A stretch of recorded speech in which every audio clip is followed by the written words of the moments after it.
Hello everyone, কেমন আছে সবাই? আশা করছি সবাই ভালো আছো, আমিও অনেক অনেক ভালো। তো বৃষ্টিটা তোমরা একবার জাস্ট দেখো কীরকম করে বৃষ্টি পড়ছে। তোমাদের কাদের কাদের ওখানে বৃষ্টি পড়ছে এরকম কমেন্ট করে জানিয়ে দিও। আর দেখো এরকম করে বৃষ্টি পড়ছে যে মাটি একদম চলে যাচ্ছে আর খাল বিল হয়ে যাচ্ছে ঘরের মাঝে। তো বৃষ্টিটা আমার ভালোই লাগে দিনে মনে হয়, আর এরকম বৃষ্টিটা দারুণ লাগে। ঝিরি ঝিরি বৃষ্টি ভালো লাগে না, কারণ সেটাতে রাস্তাঘাট সব নষ্ট হয়ে যায়। আর বৃষ্টি দেখো কীরকম করে পড়ছে, একদম চালের উপর থেকে একদম কীরকম করে পড়ছে, মনে হচ্ছে কেউ ছেড়ে দিচ্ছে পানিটা। আর আমার বৃষ্টিটা দেখে দারুণ লেগেছিলো, দেখেছিলাম। আর এই ঋতুর সময় দেখি আরও ভালো লাগছে। একদম দেখো আমাদের উঠানটা একদম ভরে গেছে। আর এদিকে আমি বৃষ্টি একটু থামার পর আমি মাঠে চলে আসলাম, মাঠের হালটা দেখতে যে কীরকম হয়েছে। দেখি একদম জমিতে পানি একদম জমে গেছে, একদম সবখানে পানি জমে গেছে। দেখো তোমরা দেখো নদী হয়ে গেছে পানি দিয়ে।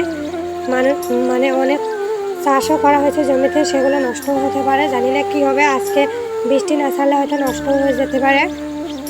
অনেক কষ্ট করে মানুষে এগুলো চাষ করেছে, আমরা করেছি অনেক, সেগুলো আমরা দেখতে গেছি। আরও একটা ব্যাপার আছে, আমরা আমাদের জমিতে যে লাউ গাছগুলো দেখিয়েছিলাম আরেকটা ভিডিওতে, সেই লাউ গাছগুলো আরও একটু জমিতে লাগিয়েছে। সেখানে পাখি আছে, কি এক করে রাখে, সেগুলো খেয়ে দেয়। সেই জন্য সে পাহারা দিতে আমি চলে এসেছি। আবার একটু বৃষ্টি চলে আসলে ওরা উড়ে চলে যায় পাখিগুলো। আর বৃষ্টি থামলে আবার জমিতে এসে বসে সেই বীজগুলো খেয়ে নেয়। তো সেইগুলো আমি পাহারা দিতে এসেছি। ওদেরকে তো আর বোবা জিনিস, ওরা তো আর বোঝে না যে খাওয়া যাবে না। দেখো উড়ে যাচ্ছে আমি যাওয়াতে। কত সুন্দর লাগছে দৃশ্যটা দেখে, আমাদের মাঠটা দেখলে একদম মনটা ঘুরে যায়।